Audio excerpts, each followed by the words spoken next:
अस्सलाम वालेकुम। इस वीडियो में बात करेंगे सेप्टिक आर्थराइटिस की। सेप्टिक आर्थराइटिस का it is basically the infection of the joint and it is a life threatening condition which can progress to sepsis and destroy the affected joint. इसका याद रखना है कि it must be treated as a surgical emergency. Risk factors क्या हैं? Any extremes of age, IV drug user, indwelling central venous catheter, underlying joint abnormality like rheumatic arthritis, वे कोई immuno compromise individual हो जो फॉर एग्जांपल डायबिटिक हो, HIV का patient हो या immunosuppressive therapy पे हो।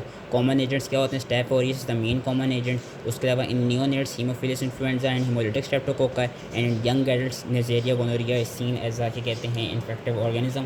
क्लिनिकल फीचर्स क्या होते हैं कि acute onset of the joint pain and fever, restricted and painful range of the जो भी अफेक्टेड जॉइंट होगा, restricted and painful range of motion of that affected joint. Joint would be hot, red and swollen. Joint would be held immobile in the position of discomfort. And ये याद रखना है कि any hot, swollen or painful joint is septic arthritis until proven otherwise.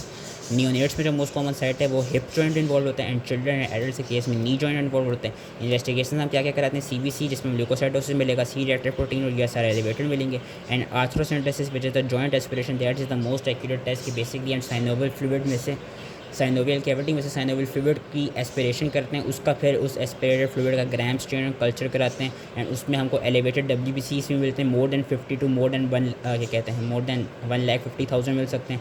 And we also do crystal microscopy of that fluid to so we can exclude any क्या कहते हैं so we can exclude gout या pseudo gout. That's why we do the crystal microscopy of that affected aspirate. Management में complications क्या है कि surgical evacuation which is the surgical drainage that can be done either through your arthroscopy और through your open surgery. Open ज़्यादातर क्या कहते हैं preferred की गई है।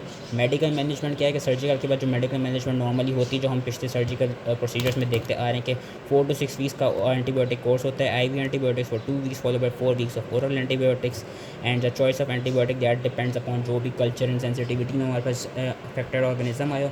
कॉम्प्लिकेशंस क्या क्या हो सकती हैं? जो अर्ली कॉम्प्लिकेशन है उसमें हमारे पास आ जाती है joint fusion and soft tissue swelling, muscle wasting and peri articular osteoporosis.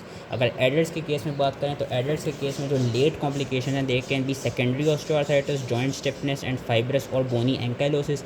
Children के केस में बात करें तो जो लेट कॉम्प्लिकेशन हैं they are destruction of the physis, growth arrest and dislocation of the hip joint. अगर तो हिप जॉइंट में इन्वॉल्व हो so that is all related to septic arthritis. और इजी हमें अगर